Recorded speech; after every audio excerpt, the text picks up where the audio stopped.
something about the name of Overkill's new album, The Grinding Wheel, just sounds somewhat autobiographical for the group. And it's probably because ever since they got started in the first part of the 1980s, they've been one of those groups that have always had an enormous amount of respect, but always felt a bit underrated, always in the underground, sort of lurking and waiting to re-emerge with a brand new record every couple of years that would just sort of take the world by storm and light a fire under some people's asses.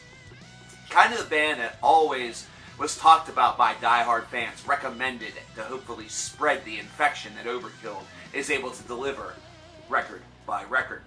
But the Grinding Wheel is coming off of some of their best first week sales for White Devil Armory, and so this 10-track, 60-minute plus album is one that's going to feel a little bit interesting, considering the band doesn't always opt to sort of pull some of the same stunts twice.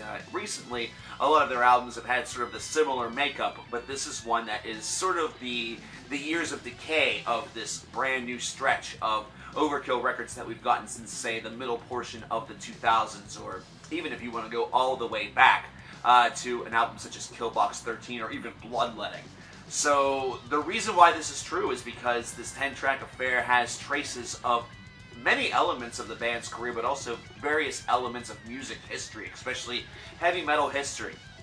This is a band that has always been thrash, but has been willing to toss in a little ducat of something different every so often, but this one has a lot of reins in the new wave of British heavy metal. There is a little bit of punk, there's some speed metal that's enforced alongside of the thrash, and it is one that is not necessarily scared to go a bit lengthy, which is seen immediately with Mean Green Killing Machine, the very first cut, being 7 minutes and 29 seconds in length.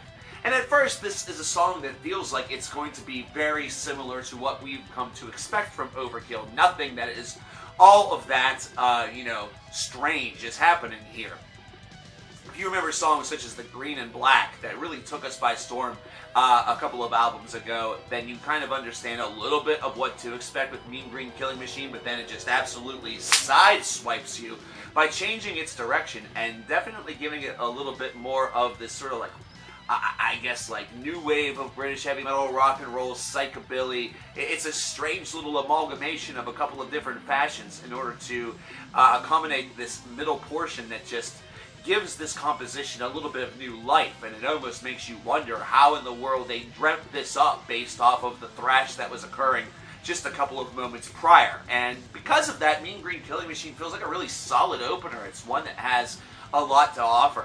Going into goddamn trouble in Our Finest Hour, there are moments that feel a little bit strange and interesting, such as Our Finest Hour's overall structure of lyricism and things like that. But it's one that always, you kind of come back and always say at the end of it, there's nothing about this that feels really negative. It always feels very strong. Maybe not their best material, but still a lot of fun to listen to, and that's what's really counting at this point. Whenever you're 18 albums in, roughly, if you're still able to not only reinvent the wheel a little bit, but also still release music that is interesting and fun to listen to, then you're doing something right, and Overkill have certainly accomplished that with this disc. And I even like the fact that Overkill takes a little bit of a stab at their own history, kind of a nice little rehash for all of the longtime fans in Shine On, which has a middle portion that seems to be dialing up some of those classic self-titled tracks that Overkill used to put out in the 1980s, and of course recently put out Overkill 5, The Brand, a couple of albums back. This has been sort of a long-standing tradition for them for a while, and to hear some of those opening sounds, some of those opening notes that sound so familiar to the Overkill fan in Shine On is a pretty cool experience. Now, the thing that I will say about this disc is that at times it feels like it suffers from being a little overindulgent. It's a long album, especially throughout its first 5 tracks, so really its first half has a lot of length behind it, and the girth that is sort of accomplished with it is not always something that feels like it has a lot of, real resonance to it. It feels like they are just trying to really explore a lot of different musical territory here while still maintaining their thrash metal roots, while still maintaining that Overkill spirit that has been driving them for so long. I think that the second half of this album is able to accomplish some things a little bit more smoothly, based off of the fact that they feel a little bit more focused. But what is lost there is sort of those strange deviations that you heard on tracks such as Mean Green, Killing Machine, and Shine On, where they're able to kind of just go off and showcase their abilities as songwriters to make something cohesive but really come out of nowhere and materialize and make sense, which is exactly what they were able to do with that. Red, White, and Blue feels a little cheeky, somewhat a little bit cheesy, but it's such a well-maintained track and a well-composed track that you almost forget about that. And then the wheel and the grinding wheel both have a really strong polish to them. It's almost like they're meant to be companion pieces that would really leave this final track at like 13 minutes. It would be kind of cool to hear both of them just sort of smashed together with some sort of little interlude to sort of give them a little bit more of a, I guess, a circular effect. I don't know, because both of these have sort of a similar philosophy behind them, and it definitely has a little bit of autobiographical charm, at least in my opinion.